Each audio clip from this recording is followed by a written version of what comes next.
Well,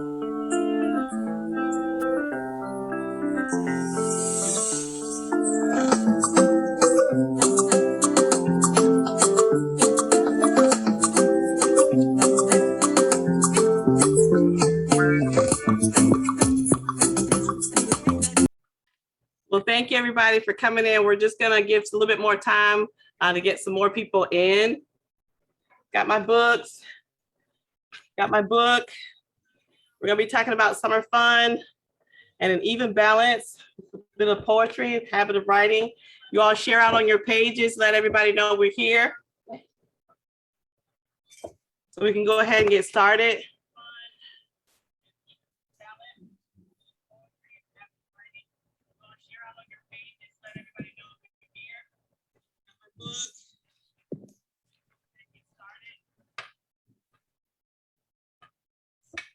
Your book is really good. Yes, I appreciate it. I like, oh my gosh, it's very good. Like I was wrapping it up today. That last page, like, and I talked to Auntie Angie, and I was saying how, like, I wasn't able to take it all in because at once, you know, because a lot of people say they're reading it in one setting, and I can see how it's possible because I read over 100 pages. I think I was like 150 pages before I stopped the first day. Right. It's like, but then I had other stuff I had to do, and I was like sometimes feeling emotionally overwhelmed. I was like, just take a minute and just it'll be okay, you know, that kind of thing. So, but yeah, I finished up, and I love the ending. I love the lessons learned at the end. It's just such a powerful book. Yay! I'm glad you were able to get through it, because I know you were saying that the emotions behind it, I didn't want you to feel too overwhelmed, but I hope, like I said, I was trying to get the comedic relief in there because I know life is funny anyway. So if you felt it, it's like, yes, laugh through this. Some of this was just funny. It really was. Some of this, I was just dumb, and I probably should have did something else. But it's like, oh, Jones, you were real funny in these instances, or life was just and life was funny. And I love that Lil G was always your Hakuna Matata guy. It's and okay. You see where he is right now. Like, always has been. Like I tell everybody, as long as my brother's fine with me, the rest of y'all get Ross. And Gary's always fine with me. So if he's cool and he said I can do this, this is what I can do. Like, this is what I can do. And even if it's wrong, he and I will figure it out. Nana asked me to this day, she's like, when you think you're gonna let your brother go? I'm not. Nah, don't let him go. I'm not. You need that person. You know how you were saying he was my person. When you said that's my person, we at Houston, and I was like, yes, everybody has a my person, and a couple of my people. The one that lets me laugh, the one that, like for me with Jasmine, she's the one that lets me be Calladia. You know, and it's like. And everyone doesn't get Calladia. Like, you have to be. And when I tell people, it's like, okay, I'm Norma. And some people are like, okay, are you Norma or are you Jones today? If I'm Jones, I'm honestly just being myself. So just let me be me. And everybody can't take Jones. So there you go. Yeah, so you got to have your person. Yeah. And especially if you can in different realms. So like you say, people, I guess I should say it like that.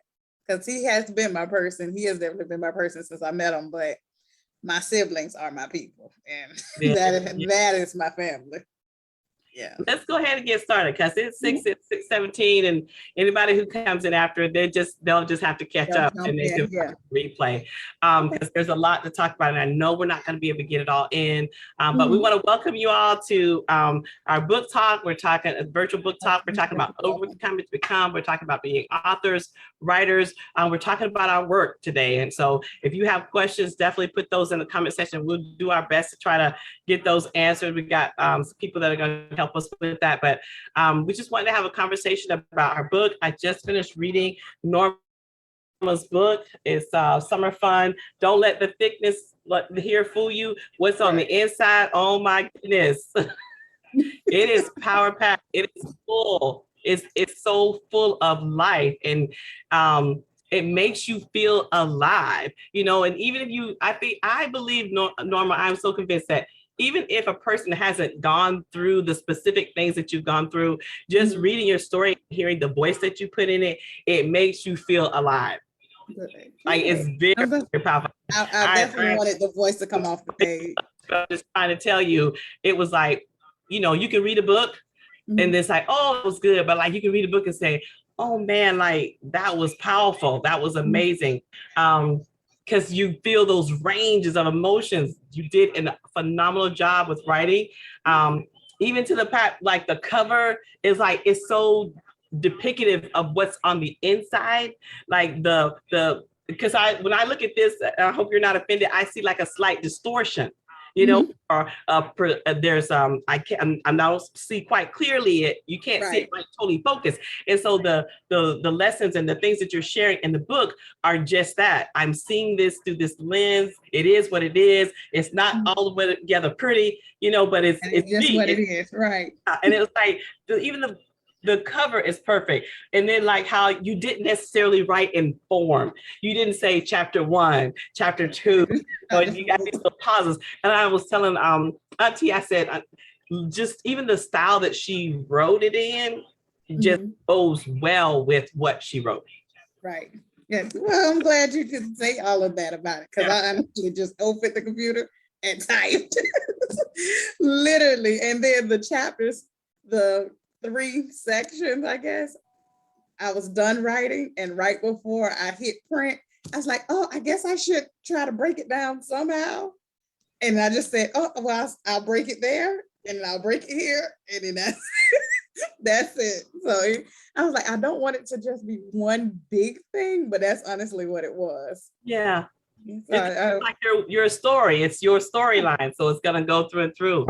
Right. And I was trying my hardest. I like kind of racked my brain one day. I was like, well, how else would I get chapters? I was trying to break it from the 3 big sections, and I couldn't. So I just said, all right, well, that's what it is. But I'm glad you were able to feel all of the ranges, because it definitely is an up and down type thing. No, I felt in college. I felt the ranges. I was like, ranges. Oh, and I'm going to give credit to Gary, because I played with a few different things for the cover. Okay. And he sent me the picture back. I was sending it to my siblings. He was like, this is your cover. And that was it. I was like, oh, okay, that's it. My brother said, that's it. Awesome. So, yeah. And then even people, they're like, who is this now? But Cam sees it and he says, mommy. So I'm like, so he could see that that's me. So why can't other people see that as me? I can see. I said, that's her. Yeah. You. So I didn't. Yeah. So I took that picture maybe a month after I graduated from FAM. So it's definitely like right there at that time period. Right. Let me ask you a question. Some of the things that you wrote in the book, like the lessons that you learned and stuff, do you find yourself sometimes going back to them and say, okay, I need to revisit that lesson, or I need to I need to remember this particular lesson? I definitely remember. I feel like some of the lessons I would like to say I've mastered, because I was trying to connect with your book earlier this morning as I was reading. I feel like what did you say? How did you say it? You said the final exams. And so you take the final exams of the lessons and stuff. I feel like once we get through them, it's like, oh, I know that, and I know how to do that now. So one of the major things I had to learn was just trusting God and hearing his voice.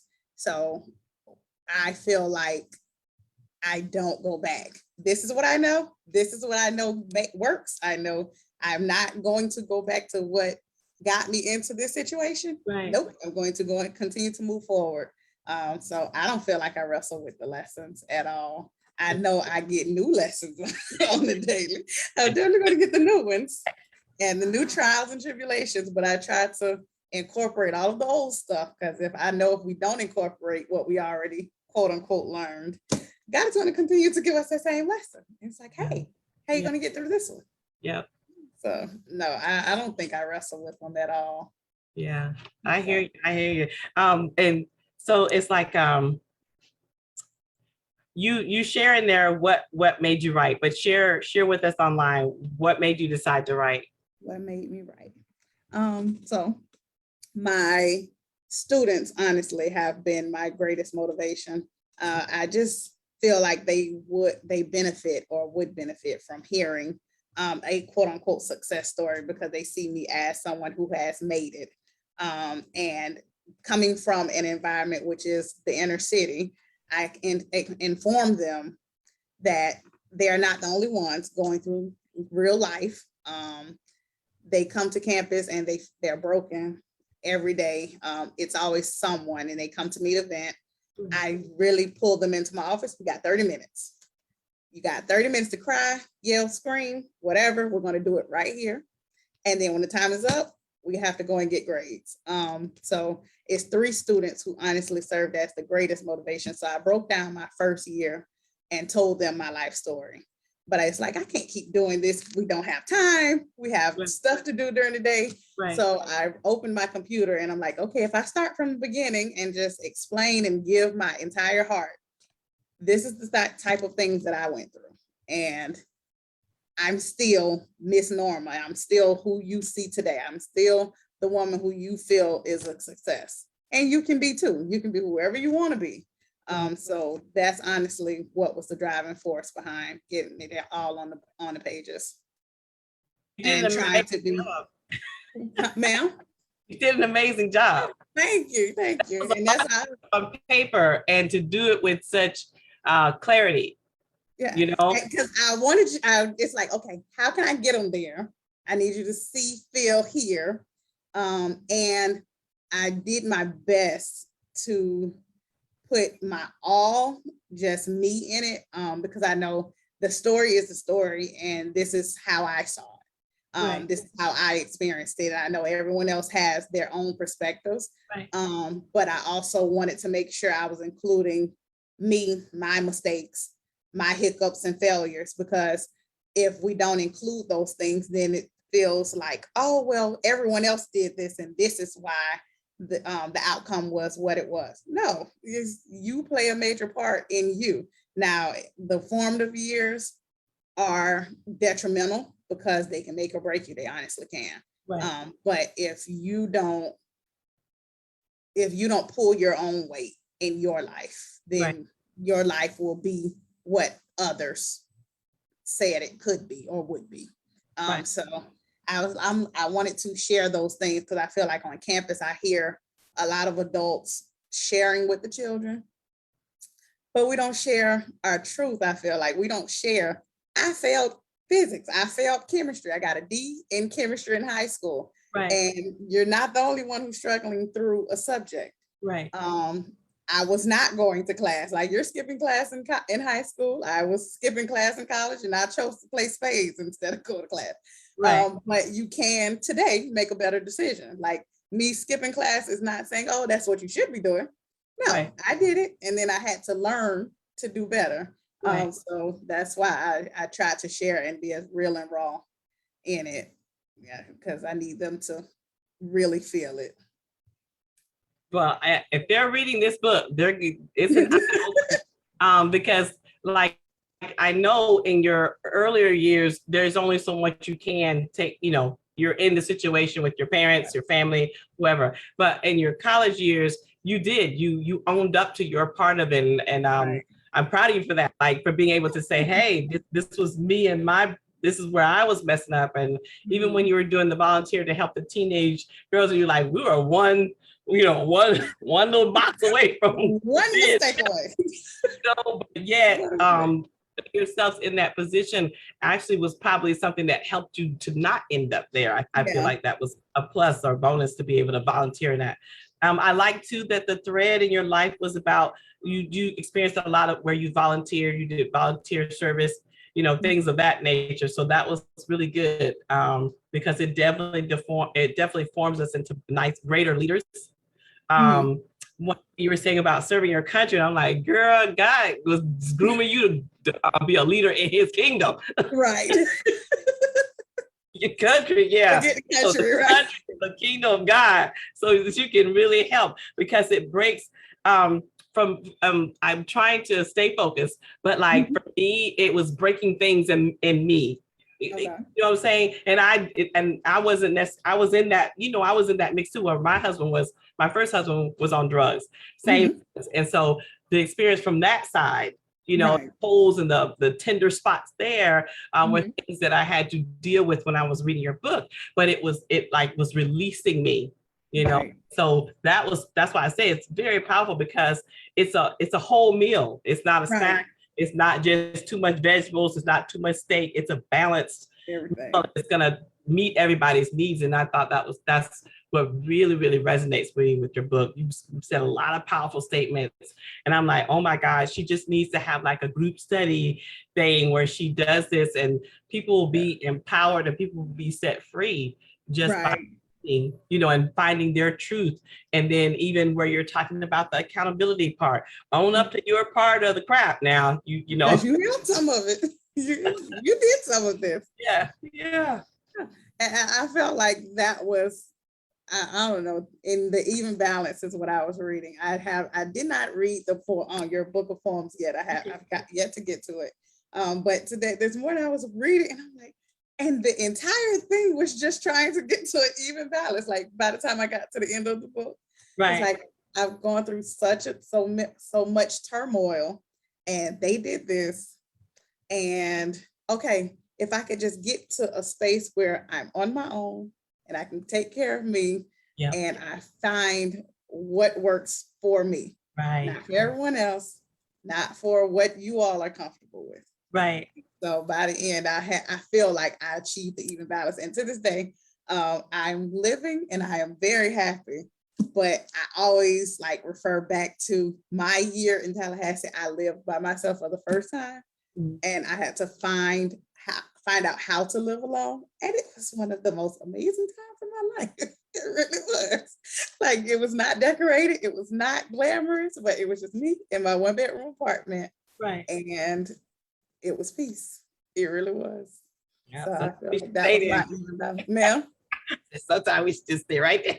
Stay right there. Like, stay right there. And so even it being in this day-to-day now, working and trying to be a mom and trying to run a household. And how did you say it? You were the chief of your house or the manager of your family?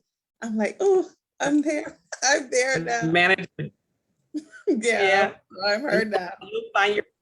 You'll find yourself, and I think the lessons that you have learned in such the young, you know, because you're only what, 30 now? 31. 31. You learned so much in the time that those things are going to help you to be able to manage life with family a whole lot better, you know, because you found that balance without having to go through so much later on into it. And I feel like the experiences that you had at the time that you had to do it within, really the lessons were coming at you right on. So it wasn't like, okay, like, well, I'll figure that out. I got to figure it out right now because, you know, because my life is dependent on it. And a lot of times when, like for me, I had both my parents. And so we kind of live in a different kind of bubble. You know, when you've got stable parents, you live in a different bubble. And so you don't always learn how to depend on yourself. And with, you know, Granddad, he was very strong person. So he kind of covered everybody, and he covered you. And so in the sense that you didn't have to figure it out because he was helping you, he was figuring it out for you and said, now go do that. Right. So once you get out on your own, telling you, this is what you're going to do. Yeah, you got to figure it out. He's got to figure it out. So with the situation where you have to figure that out and learn that lesson, it takes you, you know, it's going to take you a little bit further, a lot sooner. Right. Yeah. Yes. I will take that. I will take the credit. It's like, yay, I learned the lessons, and I'm going to give the credit to Christopher and my sister, because I call Chris and say, hey, what am I doing? What am I doing? These are options. What do you think I should do? Yeah. So I have to give the credit where it's definitely due. They play a role, and I feel like once I got to a certain age, I was like about 25, and Chris is like, nope, I'm not telling you. You tell me what we're doing. What do you want to do? And I'm like, no, that's not this thing. You tell me what to do. But it has got. You said some really important things about the fear. And I think that's a lot of the challenges that we have when we're growing up, when we're ill prepared. You were ill prepared going into college, I think it's, or from college into the real world. One of those Right. Both, And that both really.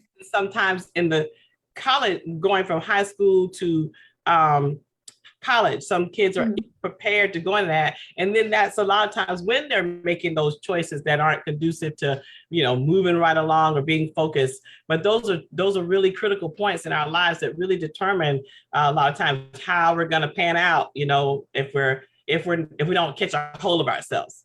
Right. No, when I say I was scared, like I said, oh, well, I see literally that I have 2 semesters left in this thing called college. Right. And just seeing people, I was seeing people who had accounting degrees and they were cooks at like Waffle House, and you have a business degree and you're a waitress. And I'm like, okay, well, I don't even know what I'm doing at this point. So I was seeking what was I seeking? I was seeking structure. And like you said, Granddaddy Watson would say, this is what you're going to do. And I'm like, well, if I'm in the service, they're going to tell me where to go, what to do, where I'm sleeping. So I don't even have to think about it. And there will be a roof over my head, and I get paid on the 1st and the 15th. Okay, that's what I'm going to do.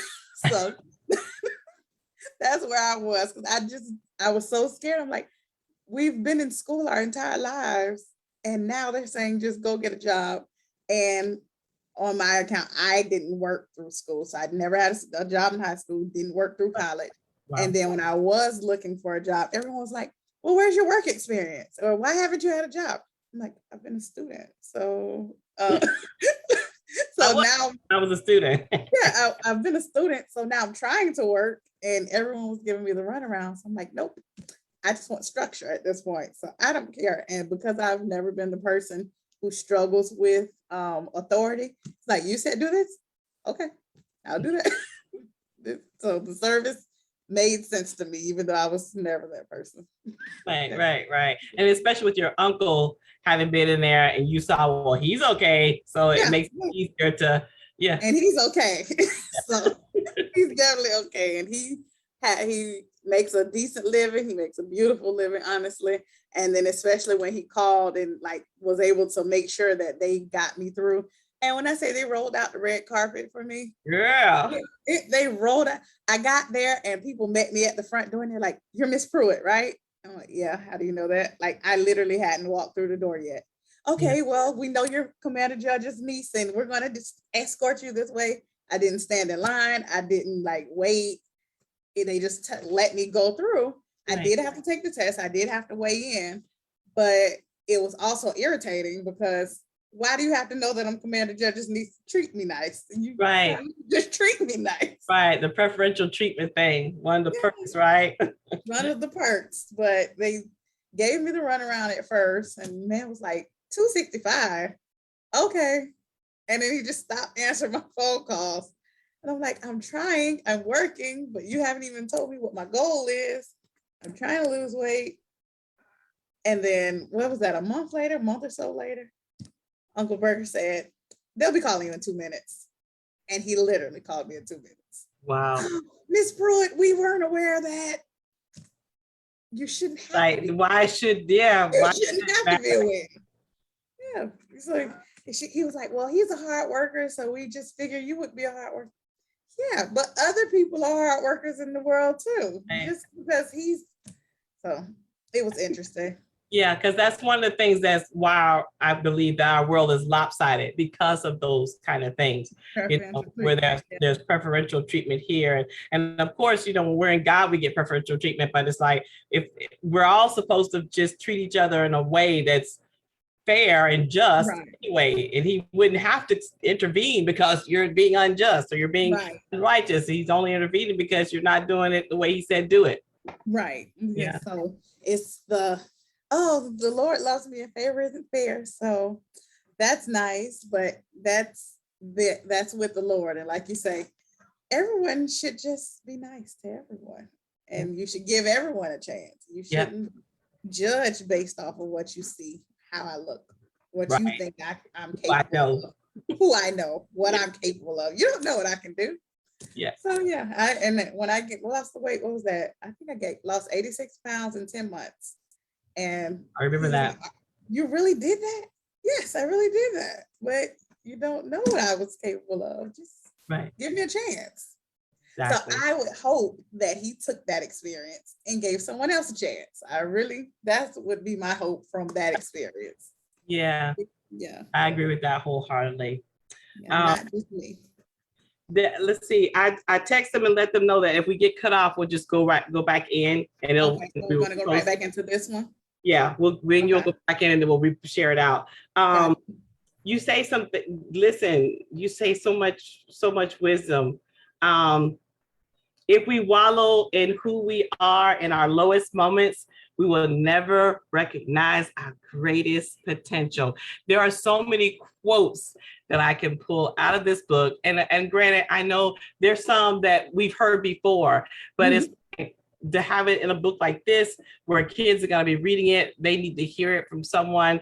But yeah, these things that you're saying in here are like, yes. And like when you said, ultimately, I intend on making it through both. You say, however, one of the greatest lessons I have learned is taking accountability for my own crap. Some things are inevitable. Other things we bring on ourselves. Ultimately, I intend on making it through both just the same. So you made a decision. I'm going to make it through either way. Either way. Yeah. It is powerful. Whatever you did, whatever I did. I'm not going to be afraid of it. I'm going to tackle it, whatever come what may. I'm going to be great. That's your thing, right? I'm going to be great. I have to be. If I'm not, I'm failing. Yes. Because I cannot be mediocre. That is not an option. But I'm glad the quotes are sticking out. And I honestly, once I read them, I'm going to tell you, I reread a few of those things. And I was like, oh God, you wrote that. Because God, you really did that one. Yeah. I said that. Yeah. So I feel like he was definitely speaking. Yeah. I've done that in my book. I'm like, oh, wait, did I write that? I don't know. I know I wrote it. You wrote it. Well, and listen to this one. Silence is self-betrayal that impedes on generational growth. I like that you said generational growth, because it's not just you that you're looking at. You're looking at a whole future ahead. That was powerful. Like, Jones, you can take these quotes and just put them on.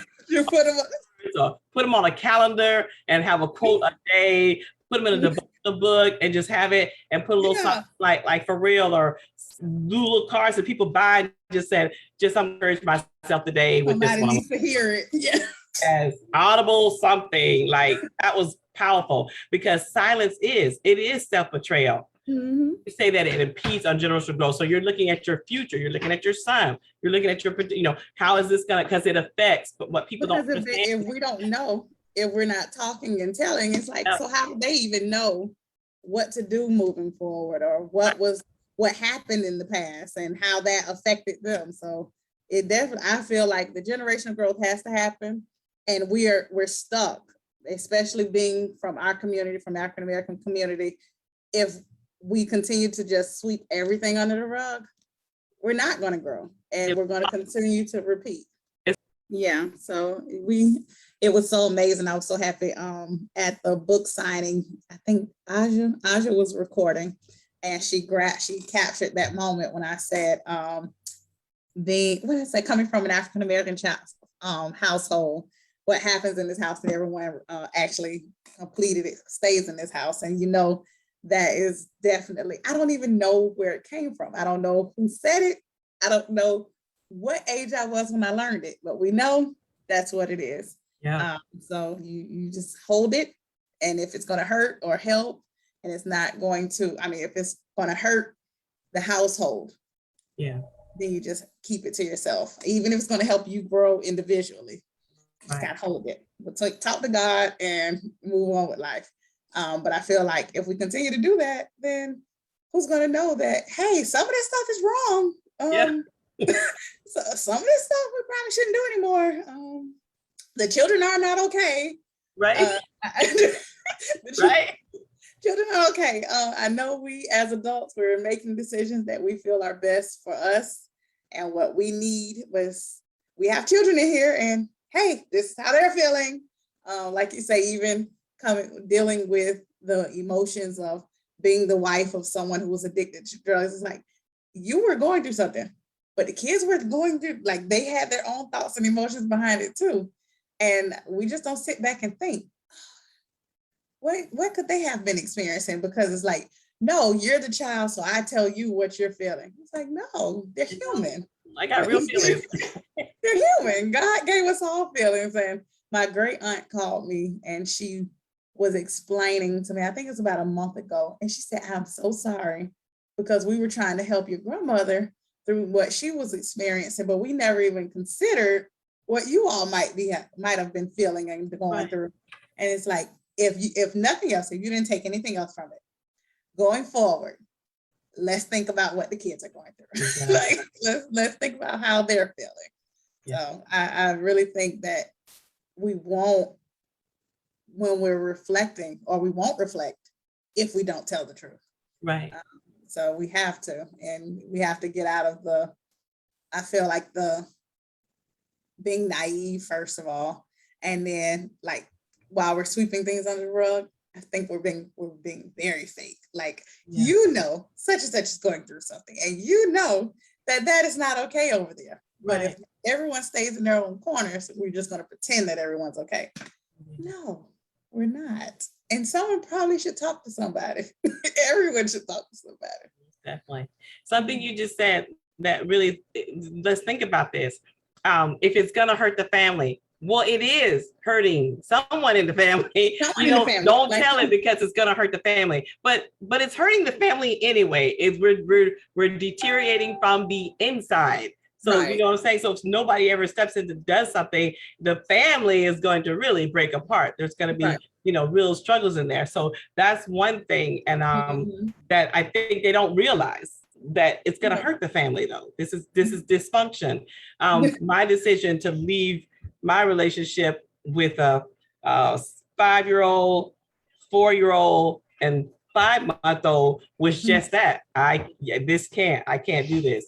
I'm very passionate about children, and I vowed that I would not do this kind of thing, to my children. And even in our relationship, in my second marriage, we've gone through a lot of things that I couldn't protect them from, but they weren't life-threatening, kind of, situations. But even emotional attacks and things like that can be really harmful. So you have to be careful. So even if I can handle it, the idea that they can't still has to be considered. So a lot of times we still fail. And I think God kind of programs a lot of that into the situation so that we will go to him. And I know that sounds kind of rough to say about God, but it's a part of life. He allows, and one of the poems I wrote is what he had in mind.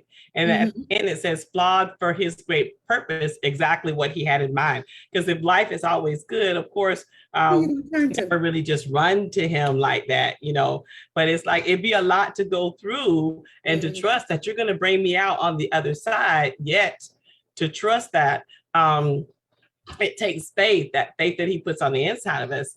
And even when I read your book, I was wrestling with, okay, God, okay, but okay, you want to make her strong, but like, really, is this strong? Yeah, it's gonna take this much to make her strong, that part. As a human being, I'm guilty. I still be like, God, I don't know. That was a whole lot, That's where my mind be. Well, I will say, and I really, it was a lot, but where I am today. Yeah. Okay, cool. I'll take it. Even to my students this past week, I have a student who's in the midst of reading, and she said, Miss Norma, I got to 140 last night and I'm not okay. I said, why? And she's like, I was so mad about those towels. And she just kept bringing it up. And I was like, but you're here with me today. I'm fine. You're here with me. And I said, it was a lesson. I was very hurt during that time, but today I'm okay. Sometimes you're going to go through things that hurt you in the moment. They're going to stay with you, and it'll be a memory that you will never forget. Right. But you're gonna be okay in the end. So if I had to go through it to be who I am today, I would never want to go back and do it again. I'm not going to do other stuff again. Right. But this lifetime, I'm gonna be okay. This lifetime, I'm okay. Now, next lifetime, if I have to come back and do it again, I would like to do something different. Yeah. But this lifetime, I'm all right. Yeah, I think everybody got upset by the towels, girl, because I was feeling real some kind of way. Yeah, the towels, especially as a female, I was really feeling some kind of way. Yeah. Yeah, the towels were definitely a scene. I'll say that. But the strength that came from it, I see people, I know people who break from lesser things. Yeah. And even today, I know I have a superwoman complex that I try to talk myself out of. Yeah. Like I do. Like, I feel like in my 20s, like 25, 26, like, nope, I have to be. And today it's like, okay, if I break today, I'm okay. I'm going to cry. I'm going to go to sleep and I'm going to be all right in the morning. But I'll be all right. And I met an older woman in Tallahassee. She yelled at me one day and she said, you try to be everything for everybody. And I'm like, I have to be, because that's what I always tell. And she said, if everyone's turning to you, when are they going to get the chance to turn to God?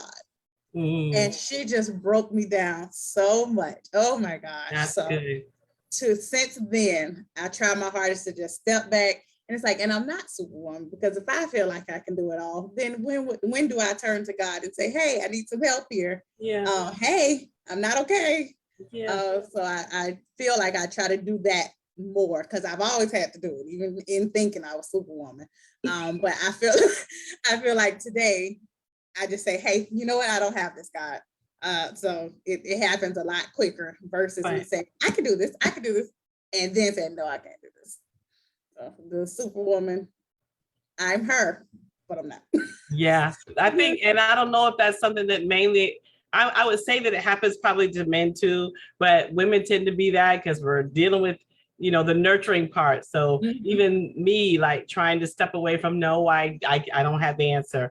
No, I can't handle this right now. I've got enough on my plate. So I'll have to talk to you later about this. And it's like, they're not always happy with that answer.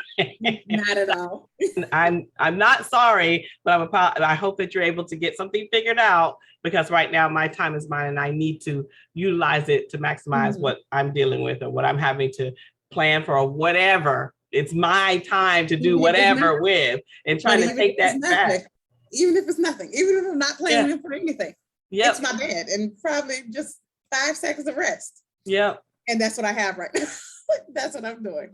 So setting those boundaries, that's one of those things, setting the boundaries and keeping those boundaries is definitely a challenge as a female, as a mom, and sometimes me as a person, because sometimes dads are like that, men are like that as well. So it just, a lot of times it depends on how we grew up, that need to appease or need to, get value from helping someone else, because I'm just not affirmed within just being who I am. Yeah. And I think that's a lot of the challenge too, that definitely happens in, like you said, in the African-American community. The parents don't feel that way, so they're not doing it to the children. And then there's that cycle. So we can just break that cycle and be affirming one to another and just say, you know what, I may not have had that, but I'm gonna learn how to give it to you. Give it to you. Yes. Yeah. Oh, and how do you give what you don't have? Right. You gotta go get it from somewhere. God, give it to me, God, give it to me. Send me some friends, send me some family, send me some, relationships that are affirming, so that I can develop this sense of affirmation. Figure out how to do it. Yeah. Who am I? Identity. Who I'm supposed to be. Yeah.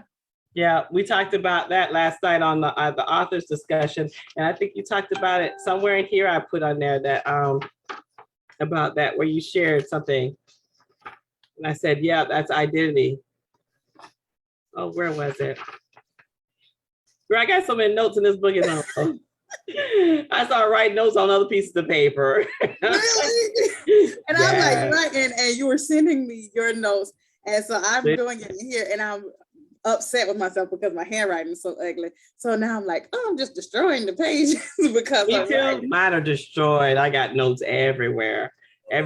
Somewhere in here you said it, but I like to, when you said, now I am prepared to move forward academically. I remember when you were saying you were academically, I think you said dysfunctional. What did you say?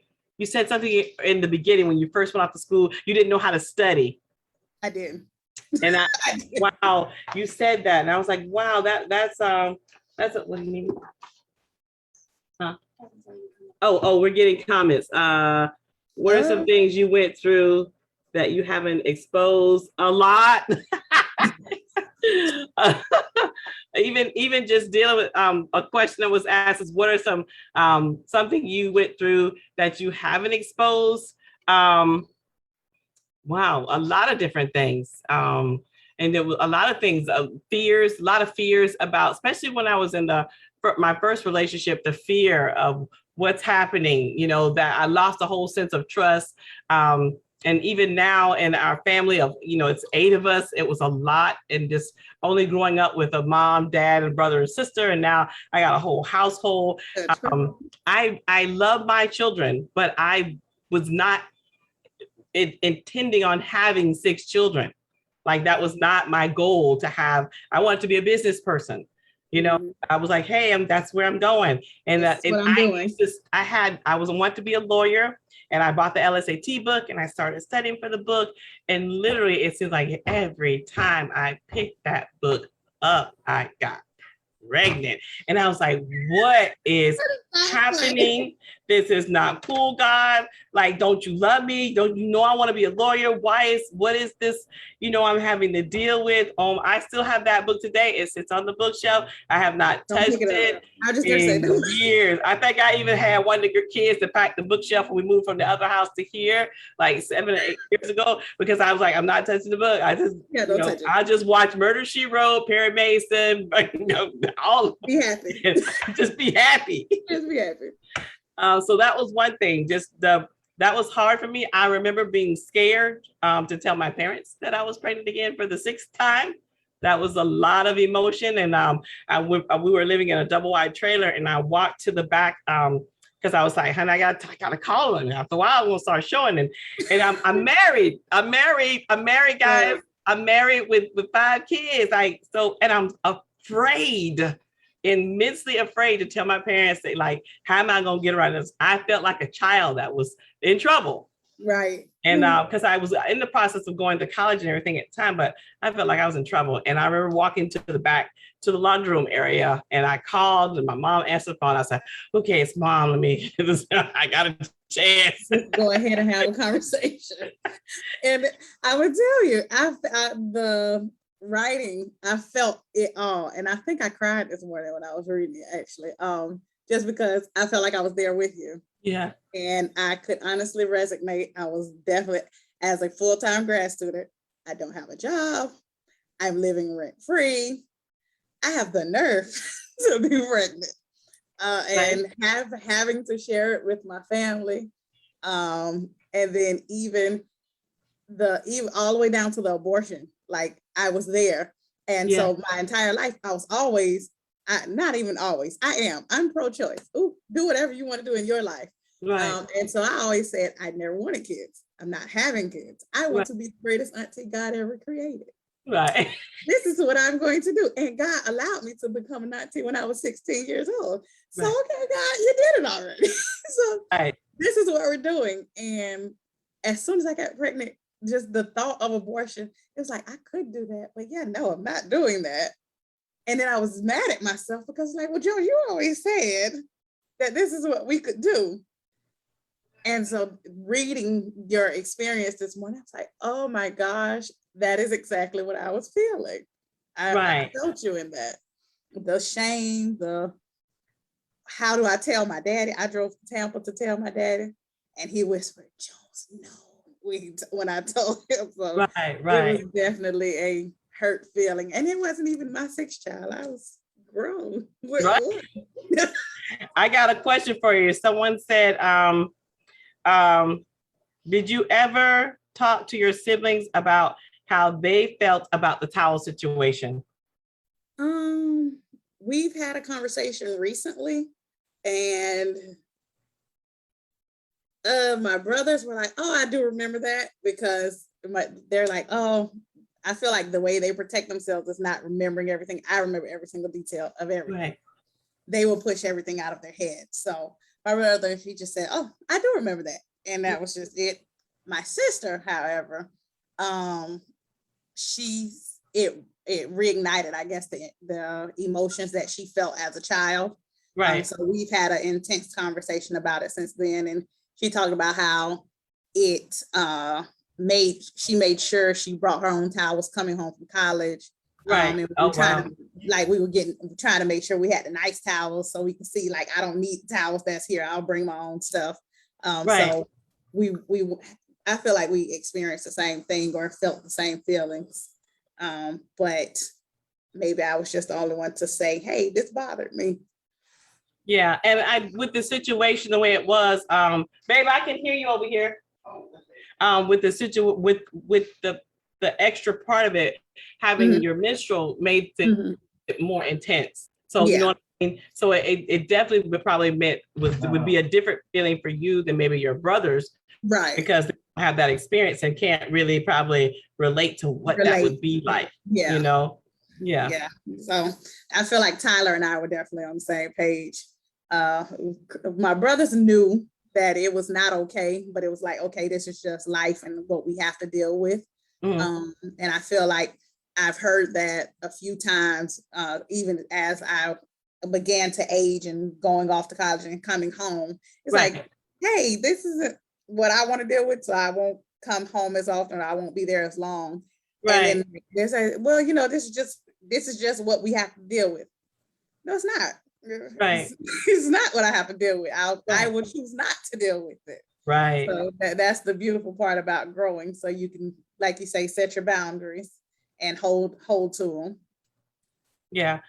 There's someone said also, I feel you, Jones.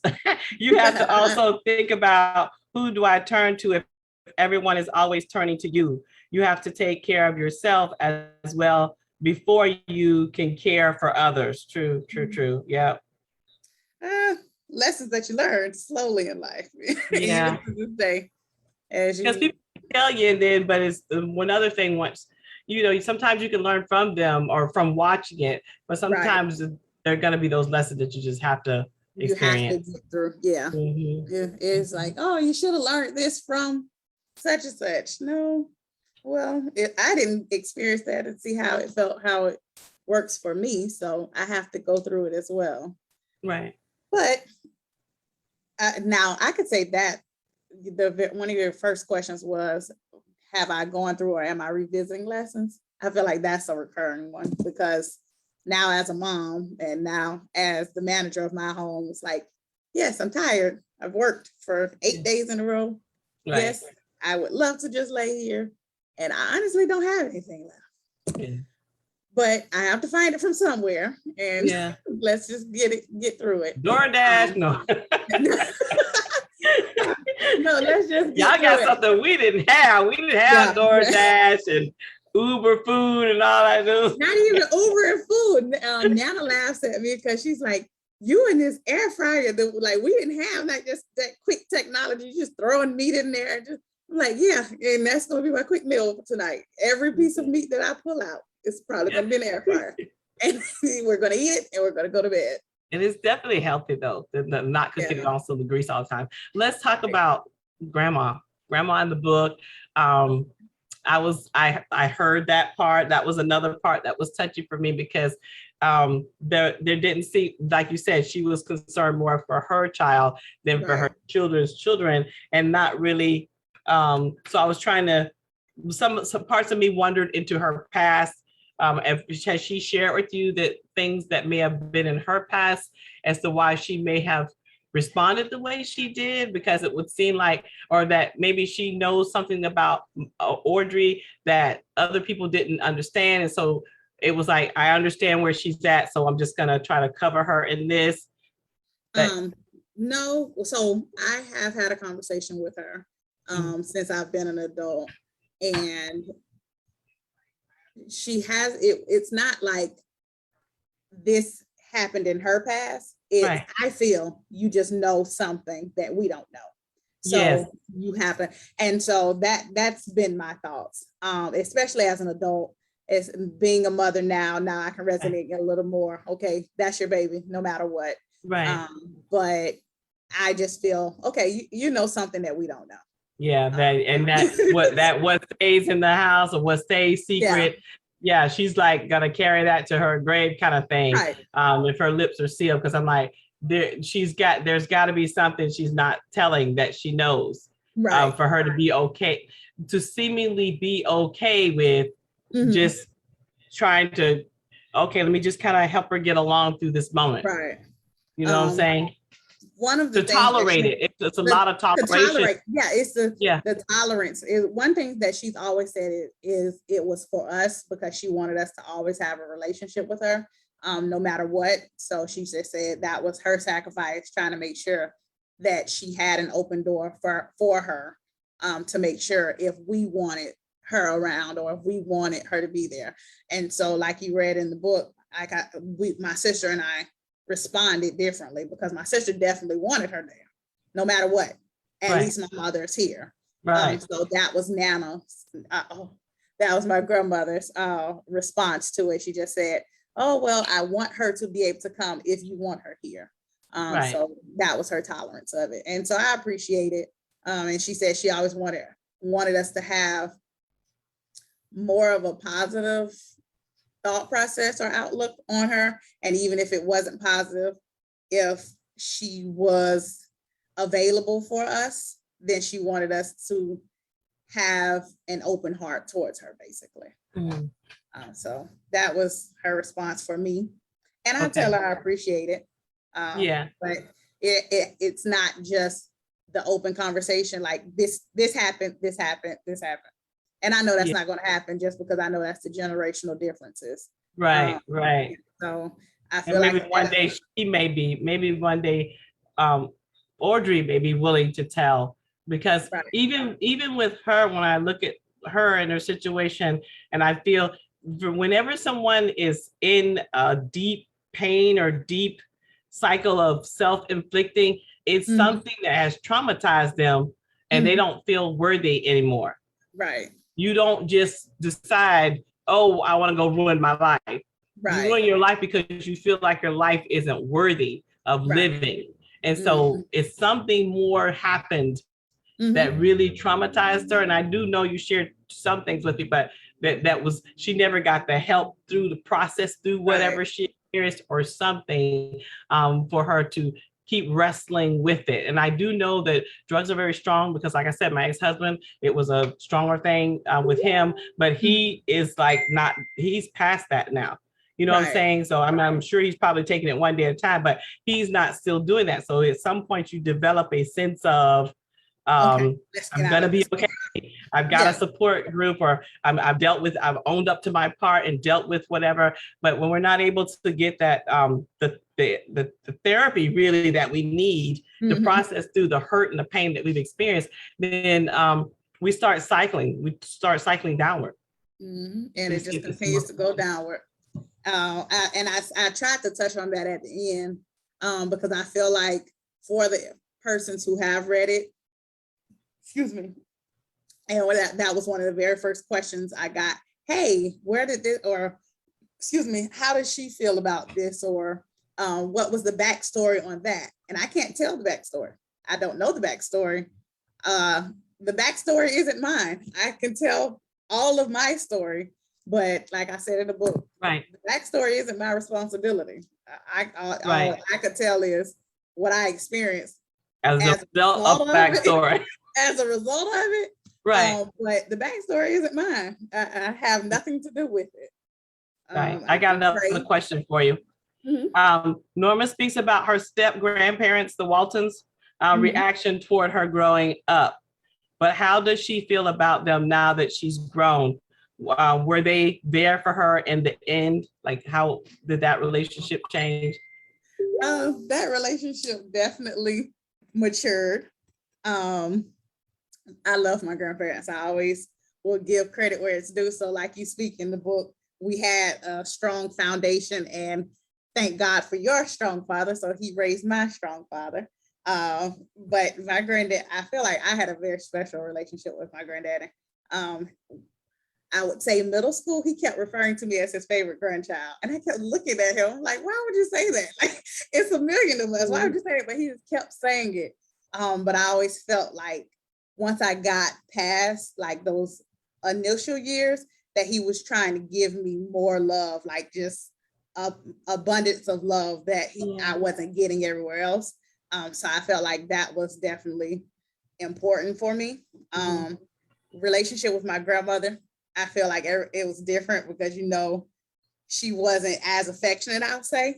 The older I got, I feel like she and our bond was beautiful.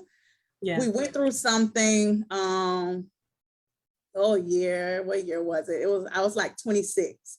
And I drove them up to Albany for the family reunion. Okay. And so by that time, it's like, okay, whatever. That was the formative years.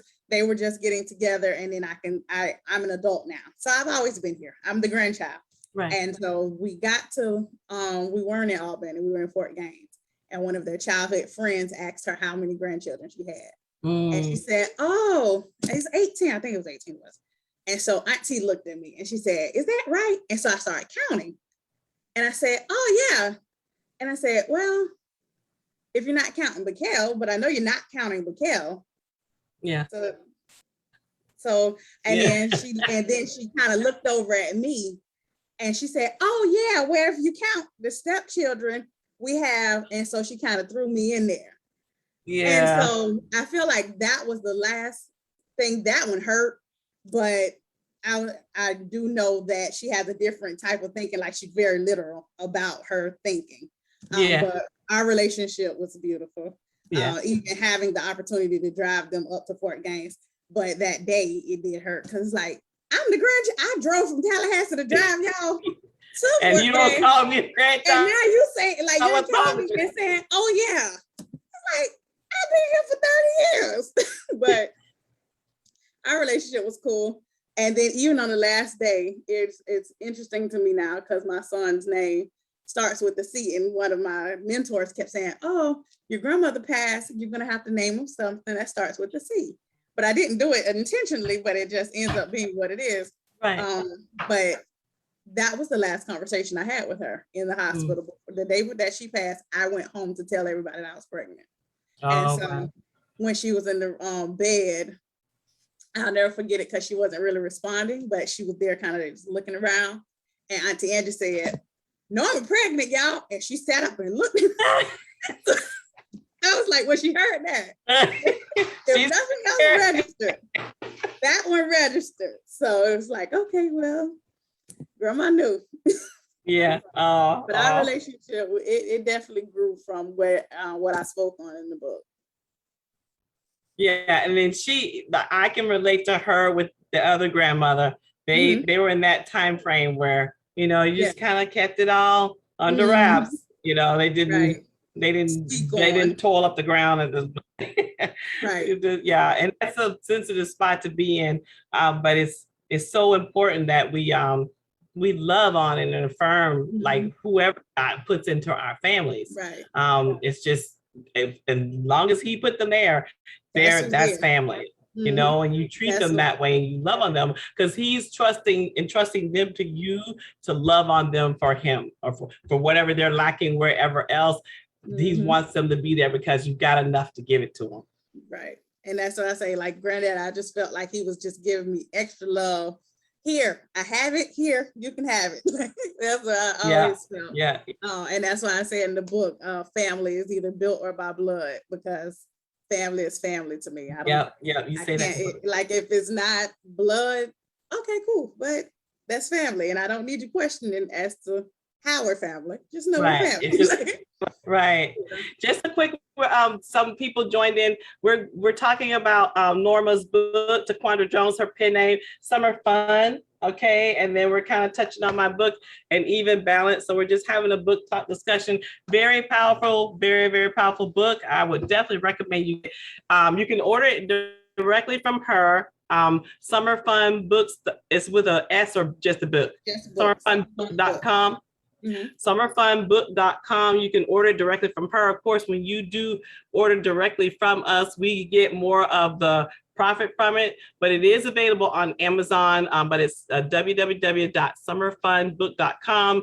And mine is KB Cheney, HNLiving, HNLiving.com. And I have a book page or a shop where you can order our books directly and we'll ship those out to you. We have plus tax and shipping and handling. So you're looking at like $20 to get the books. Very good book. I highly recommend it. And this is Norma's amazing. What we're gonna look for in the future, part 2. I have not, I will say I have 4 pages written for part 2. Okay. And it's not even like, I didn't even pick it up right where it ended. I just started writing, just like I did, I guess, for the first one. It is going to come. It's definitely coming. Okay. I probably need about another year. This one took me a year and a half to actually complete and get into print. Right. So it will come, because I plan on picking up from the ending through where I am currently in life. If I base off of what the old folks are saying, all of the older people who I work with or who are down here, they're like, you're not even old enough to have a book about your life. You haven't even experienced enough life. So they say I need to wait a few. I'm like, I'm going through a few things, but they say I need a few more years under my belt before I pull another one out. I'm like, listen, if the old folks read this book, they'd be like, my God, from Zion, girl, you've been through some stuff, and to come out and still be beautiful. Your personality is beautiful. You still have optimism in your, eyes, just full of life and promise and hope. And I think our aunt online, Mary, said, like, I would have never imagined that you had gone through so much because of the strong character and staff. Like, you're great, like that in and of itself, it comes through, and not knowing your background, like people would never probably imagine that you had gone through the different things that you share in the book.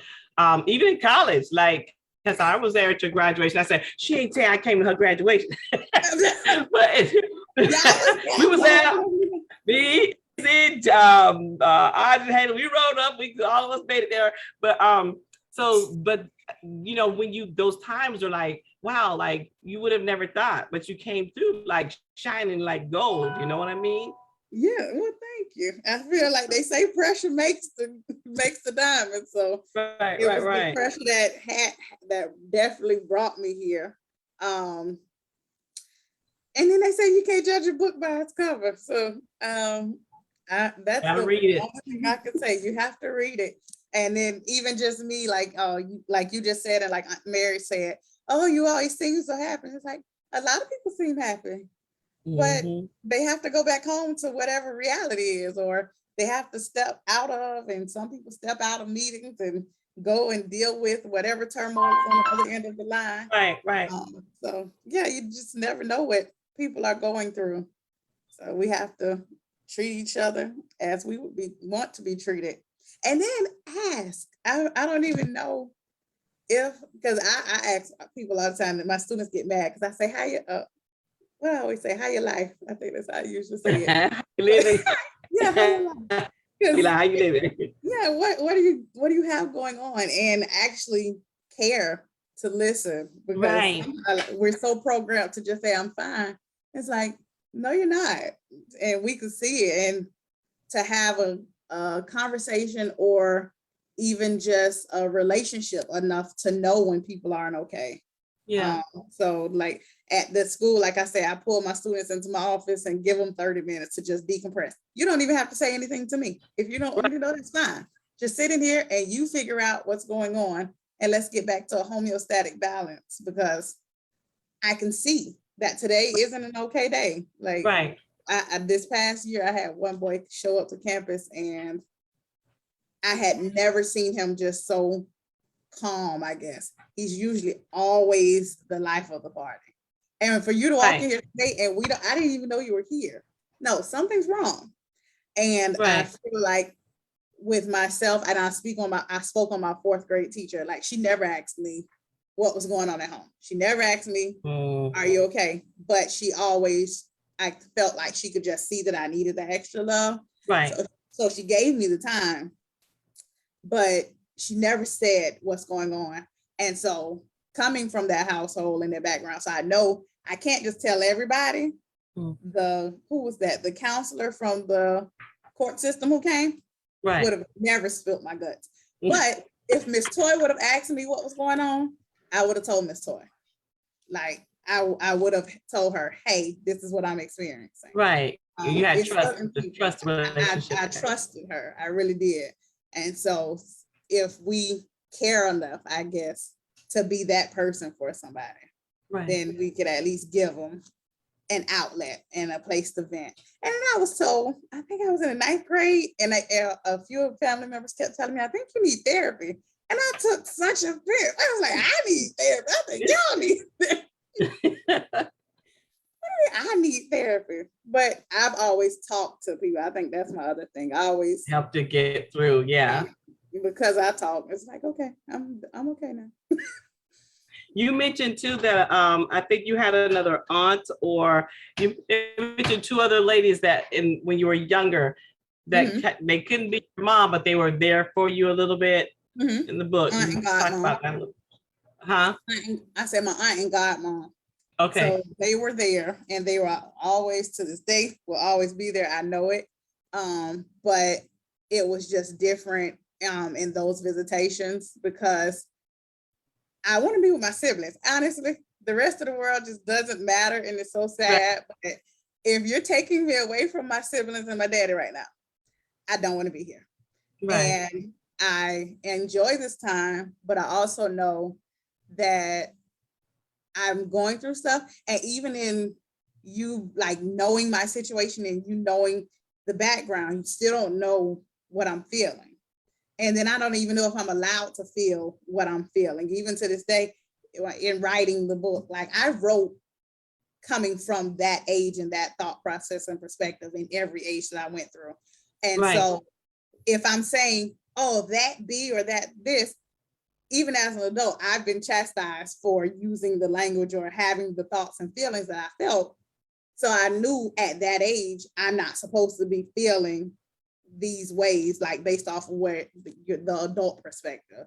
Yeah, adult perspective. Yeah. So I just, okay, well, if it's not okay that I can feel this way, I'll just be okay. Because I don't know anything else but what they're telling me, right? Right. So I have to just listen to you. I guess you know best. Oh boy. That's why when we get free, we be like, let me go figure this thing out. I'm gonna go do it over there. Because some of this stuff y'all was saying, I don't know. And we have to be okay as parents to allow our kids to have their own experiences and make up their own mind about things, and find their own place and their own identity in life. So we can, and then we just kind of have to turn it over to Jesus. Right. Kaladia, if you was to insert your poem, which poems would you choose? Oh wow. Let's see. The one I just recently wrote called I Win, and I'll probably share that one if I can find it. I don't have it with me, right? I Win. I just recently wrote that one. Where is the light would be one. Be thou made whole, because in the culmination through be thou made whole would be definitely one that I would put in there. Let me see. What else would be one? Because a dark place, because there's those times when you were in places that were, pretty rough there. I'm going to tell you, that's the page I'm on right now. A dark place. Yeah. Really? That was definitely what I was getting ready to say. A dark place? Mm-hmm. Yeah. Here, let me read that one right quick. A dark place. How I hate my life, but am too coward to end it. I feel trapped, live or die. I have hell to pay. What grief, what pain, what intense sorrow of this pit. No walls or cracks, no lights to show the way. Where did I enter into this emptiness of dark night? Every turn leads to another empty and desolate space. When will I awake? If indeed I am awakened to more darkness or a new day? Who else but I am alone here in this place? Definitely would put that one in there. I wrote that because I had felt a lot of the poems I write, yes, they are me. That's where I was. Some of them were just where I experienced it close enough to be in it, to see it and feel it for what it was. But most of my poems are coming in from things that I've experienced. But there are a few that are just just light, fun, kind of poems. The one I did with Calladia was more like an identity thing, because like you said, like we have to come to this point where we identify ourselves and stop allowing other people to say who we are. Right. Who am I? Well, I did an acronym and put that in there in the book. So that one's in habit of writing. If I Only Knew is one that is in an even balance, and I am working on a study guide to go with that one, because some of these poems really make you think, because we can be in this point where if we knew, but you didn't. So now release it all, and learn what did you learn from it, release it, and like keep moving forward. Take it all in stride, take what you can, shake off that which you don't need, and keep moving. So a lot of the poems are in those places, but yet being conscious enough to know, hey, some of these things I did, some of these choices I made, some of these things I said, I probably shouldn't have said them. I probably should have did them. And what's interesting is our pastor, she was teaching today, and she was like, because we have authority, we can take some of those words back. And I'm like, ooh, that sounds good.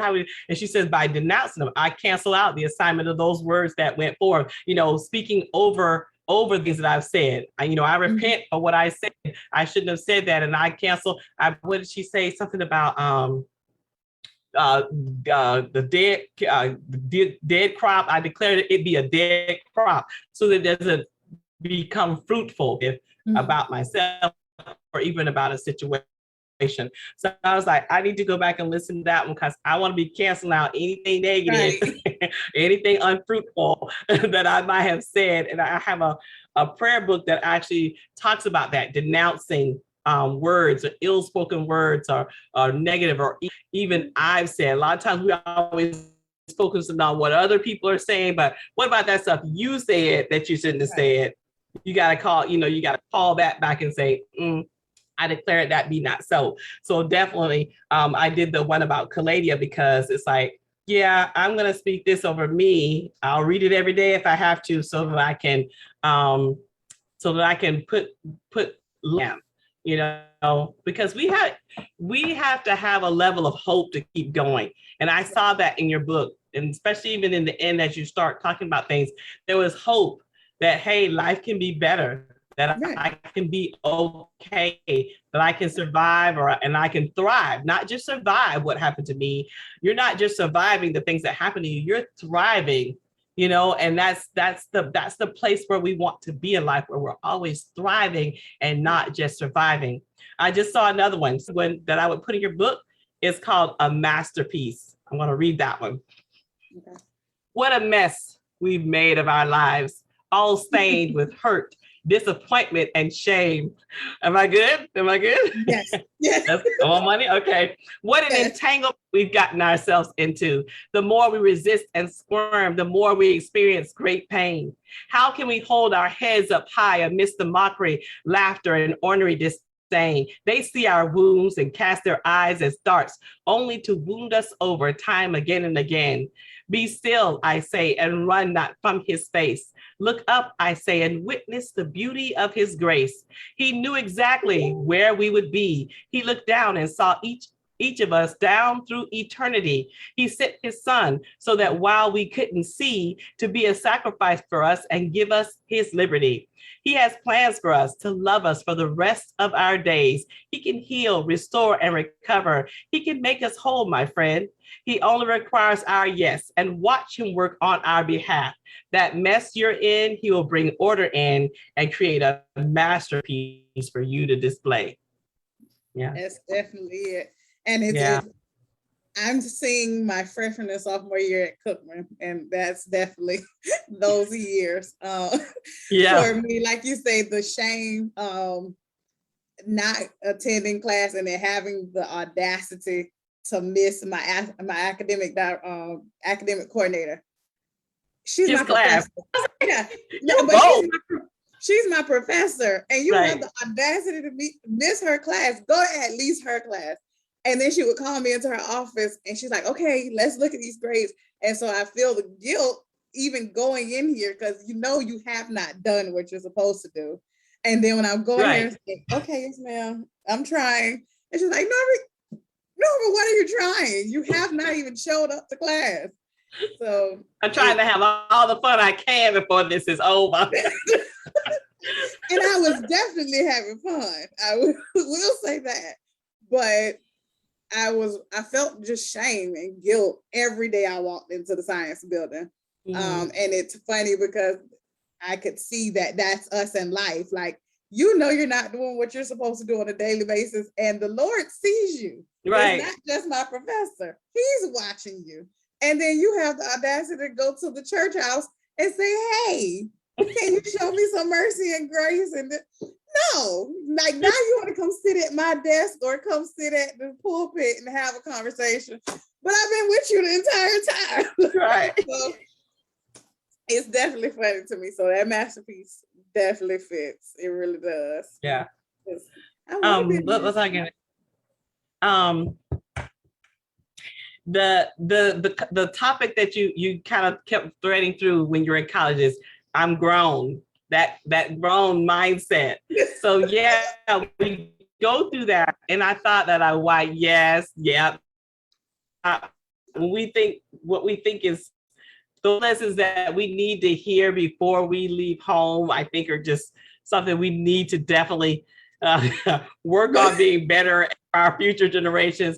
That right. I'm grown means that now you are well equipped to handle responsibility. And you know what? And I said that in the book. I know I wrote that because my mother will tell everybody about her grownness. And I always say, even from a child, it's like, okay, now if you want to be grown, just be grown. Like, and you're not being the adult.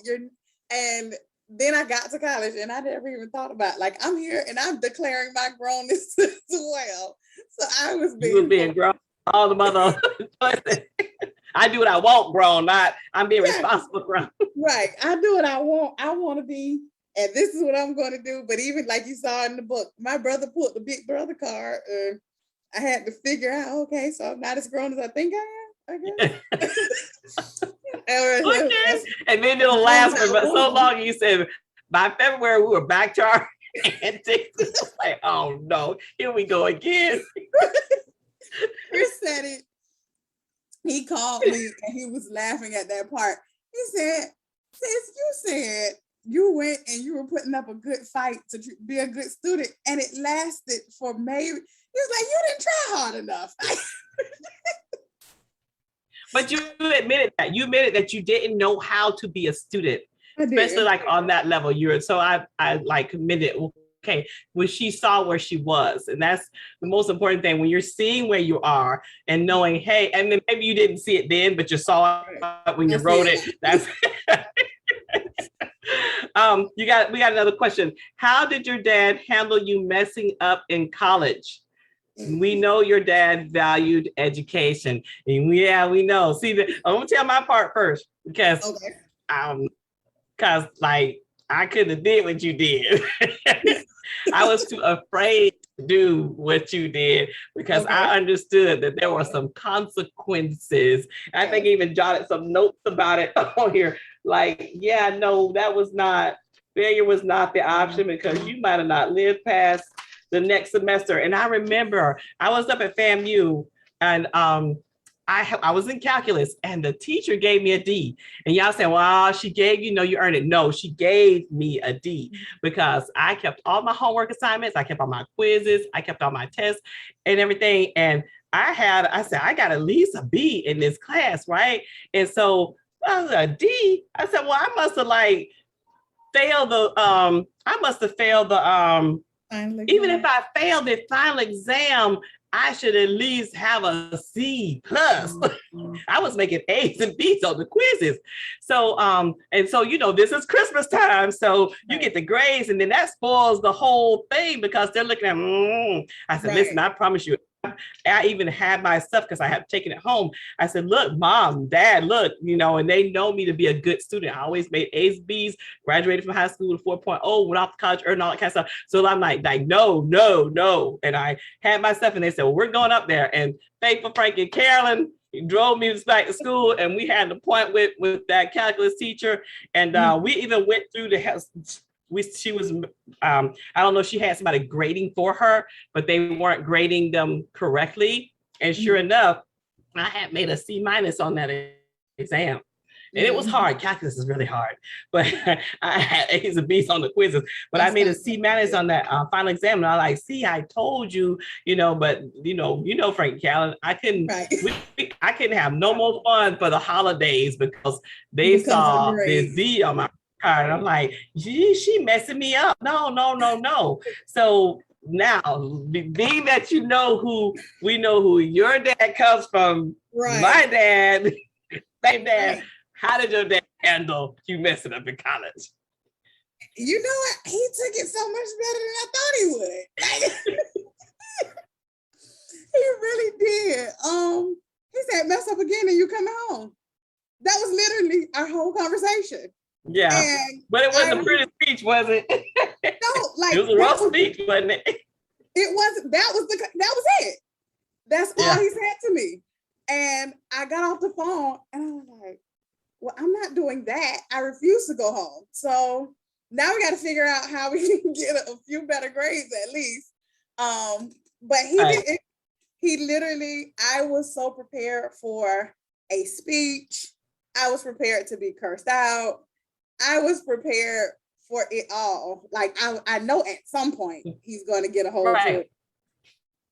He said, F up again and you're coming home. And he hung up. Like that was the conversation. Yeah, like, okay. He said that strong enough for you to know you couldn't mess it up. Yeah. And then, like you say, it messed up Christmas and things. And I had such anxiety and nerves the entire Christmas, scared that they would see my grades. I'm like, okay, I don't know if they come in the mail. I don't know how we getting these grades. And so I'm so nervous. And then once that was in, it's like, not that I'm okay with that, because now I feel bad because I hear the disappointment in your voice. Right. Like, I just heard the disappointment, so I'm not okay. And he meant a lot. His opinion and things meant a lot to you. I remember seeing that in the book. I need his opinion. Like, okay, he's okay with me. Gary's okay with me. All right, well, my siblings, and even if the rest of the world doesn't care or they don't approve of what I'm doing, my siblings said I'm going to be all right. And my siblings, all of our thought processes stem from our father. So now I need to know what you feel. But I just heard the disappointment. So he didn't really go in too bad. But I feel for a year, he did continue to pull up, like, just, you see how you messed up when I lost my license? Yeah. Every time we got in the car, he would say, well, Jones could drive us, but well, you see why so that's what I got for a good amount of time. And then I was out. Someone did ask me, I didn't realize that I didn't put it in the book, but I didn't get my license back until I was in Tallahassee, I know. It was 2011. Donnie passed the day before Halloween, 2011. And I think I got my license the next week. Oh, wow. And I lost my license in 2019. So I went without my license for a long time. Yeah. So for that entire time that I didn't have it, I heard my father. Yeah. For that entire time. Hello, son. Yeah. Hello, son. I'm sorry. Okay, it's real life. My real life is happening behind me too, so y'all excuse us. Donovan passing. Wow. When I was like, wow. And because you remember, like, I wasn't as close and knowing. I remember when I read it, I remember hearing about it. Mm-hmm. And I was like that whole grieving that you went through, that had to be a lot. That had to be a lot. It definitely was. It took me, I'll say, 2 years to realize that I was depressed, because I was just going through the motions. I go to class, I come home, I eat, I go to sleep. And that was the routine. And I gained so much weight in the process. We're partying on the weekends for whoever's birthday it is. I'm drinking. I know I'm over drinking, and because I'm a college student. So I do consume alcohol. But I know I'm drinking a lot more than I should be drinking. Right. And I even drunk at one point to the point of blacking out. Yeah. Yeah, but it was that was in there. Yeah, but it was all in that time frame. And so once I started coming out of it and moving again, I'm like, Norma, you honestly haven't felt anything in the past 2 years, like kind of just been here. And dealing with people, I guess, and having conversations, because no one understood why I was so hurt. And they're like, yeah, well, that was your friend, but, and then someone, I had his obituary in one of my folders for class. And then one of my classmates, he actually attended Middleton with us, and he saw it. He was like, why you carry that? Like, you carrying the pain with you, let it go, he gone. And it kind of like just threw me deeper into where I was. And it's like, y'all, I'm hurt. I really am. I just lost someone who was really important to me. And no one, I guess, they couldn't understand it. And really I think that made it hard, because you know what that meant? They couldn't see where you were. Yeah. If someone would have said, I understand, it's okay, go ahead and agree, then that would have allowed you to process through that in a safe space. But it's like you had no one to safely process through the grief of that. Not in a you know, I understood it when I read how you guys would go to your clinicals together and have lunch together and all this, that you were developing a really, really close knitted friendship, and that it was platonic. And like, how many friends do we actually have a real friend? Like that, So that meant something very important to you. Like you said, he was the first male that loved you outside of your family in that kind of way, that it wasn't sexual. It was a platonic friendship. It was real unconditional love, but I didn't have to give him anything for him to love me. He just loved me for being Jones. And so understand that. So I could understand why the grief was so deep and so intense. Yeah. And I feel like, and like you say, if I would have been, I guess, allowed, hello, son. Tell everybody hello. Hey, yeah, dude. Okay, how are you? Can you go back to daddy, please? Thank you. Give us 15 more minutes, Camden. We'll be done. Go to daddy. Thank you. And then the Lord gave me, he gave me all of the love that I needed. But the I guess the space to be allowed to grieve, because even me posting pictures on Facebook, people were like, yeah, it's time to kind of let it go. Okay, it's over. It's like, how are you gonna tell me how to stop or how to get to the next phase of life? Or how do I even get to the next phase of life? You're telling me to stop, but where do I go? And so for the professor, it's interesting because I feel like I remember a lot of people's names. I cannot even remember the professor's name at FAM, but he made me go to counseling, and him seeing me, like, it really meant a lot. But he said, he was like, I'm not gonna let you in my class he said, every day when you get here, I need like confirmation that you've been to counseling. Right. Like, really? But then even the stigma of going to counseling, like I hit it. What is it? Jesus, Sunshine Manor on campus, that FAMU. That is the mental health facility at school. And my siblings didn't know that I was going, and I talked to my siblings every day, all day. I lived with my brother, and he always, he thought I was going to a class at that time on campus. But it's like, okay, I'm at school, and then I would leave, and he would drop me off at the building, and I would walk around and then go to Sunshine Manor. Right. But in there, I had 10 sessions, and I had time to grieve, and I was given the space or the authority to be able to feel what I was feeling. Yeah, that was important. I'm glad that God sent someone that saw you, so that you could go through that process, because people don't understand. Just by reading the book, I could tell that was a real close friend, just by the little things that to the point where you brought him in the book, let me know he was significant and he meant a lot. And just listening to the words that you were saying, it was like, okay, this is dear to her. This is near and dear to her. So when I read, oh, wait a minute, okay, this was what I remember hearing about this. Oh, wow. And so I understood when you started going through the depression part, I understood why. I could understand why. Yeah. That was a time period. It really was. Yeah, I bet so. That was really rough. Let's see. Let me ask if there's any more questions. Because motherhood is calling. Yes, motherhood is calling. Just again, I'm going to put the book up. Her book is Summer Fun. Let me see, Summer Fun. It's by Taquandra Drones. Her real name is Norma Pruitt, but Taquandra Drones is her pen name. It is a powerful, very powerful book. Right now, you can order it off of her website, which is summerfunbook.com, or you can order it through Amazon. But we prefer you order it through her website directly so that she gets more of the proceeds from that. And then very powerful book, very life-changing. It's going to really make you think a whole lot. It's going to make you feel a whole lot. It's going to remind you that you're a human being.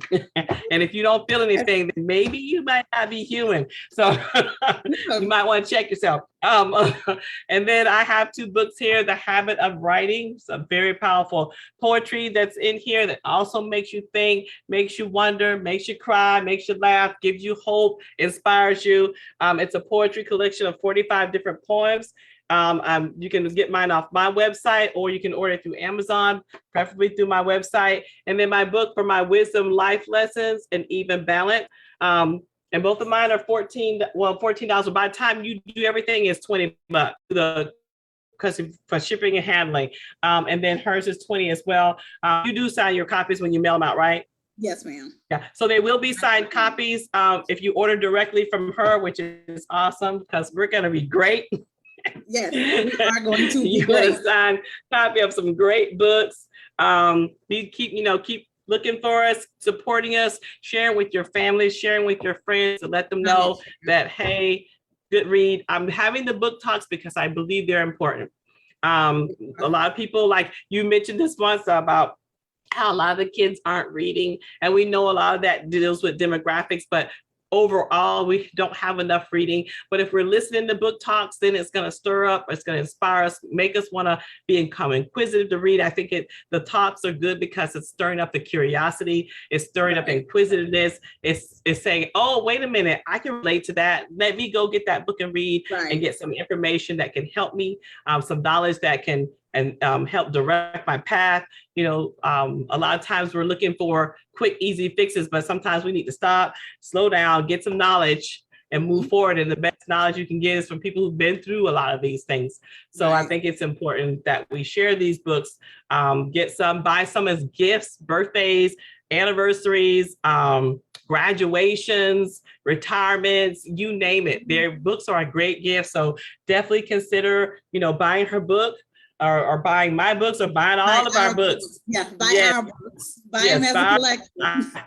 I had her book on my table at First Friday, as well as last night at the authors discussion, because I just feel like if we all come up, that makes us a better people as a whole. You said that in the book. You talked about community enhancement. What page is that on? And we're gonna let you all go. But she has some awesome things in this book. That might be in the very back. Yeah, it's somewhere in the back where you say it. I see right here, but that's not the one I'm looking for. Community enhancement. Yes, here it is on page 331. The high destiny of the individual is to serve rather than to rule. Since my departure from high school, I pledged to lead my life in a way reflecting one of servant leadership as designated by Arthur Greenleaf. Then she says this: community enhancement is the simplest manner to promote societal advancement and progress. So that's what this is about. Okay. Me putting my books on her table is about community enhancement.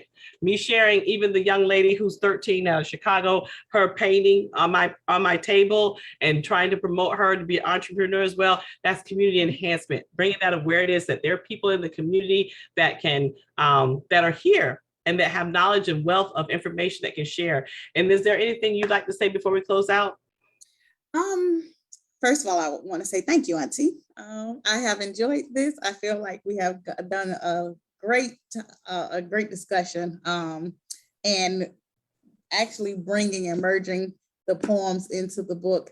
I was feeling it in my reading and reading your poem, so I'm glad that you could see the same. And the enhancement, and I want us to continue to encourage the children. Yes. That they can be us as well. When I take my books into the school, or when I tell them I wrote the book, or they always respond, "Who wrote this? We can do this." And it's like, yes, we can write books. We're allowed to. Yes. We have the capability to. So I really want us to continue to push it. Thank you for sharing. I will share. We will continue to make sure that individuals know that we are here. We will continue to spread the word, spread the knowledge that's within the books, because we all need an even balance, and we all need just a little bit of motivation, like in summer fun, to know that we can get through whatever life has to throw at us. So thank you, Auntie. I definitely appreciate this. I believe we've been together for 2 hours now, and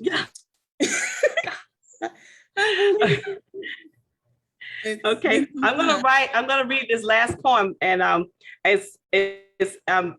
your story actually inspired me to write it. Okay. It's called I Win. I like it. I'm always losing. Even when I'm not choosing, I'm bruising.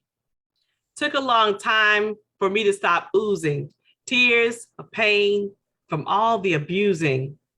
Couldn't take the drama and shame I started using. Lost my sense of right from wrong. It got confusing. Life, it wasn't amusing. Years went by. It was intruding on my future I despise. No hope seen in my eyes. I kept on sinning. Against the one who created me, he was offended. He sent a word from the above. I am the beginning. I said, Lord, I can't believe, so let's just end it. He said, no, you have more time. He's not long-winded. He sent a soul who was strong. She told my story. She had been birthed through my storm. There was no glory. She put pen to the paper and went all in. May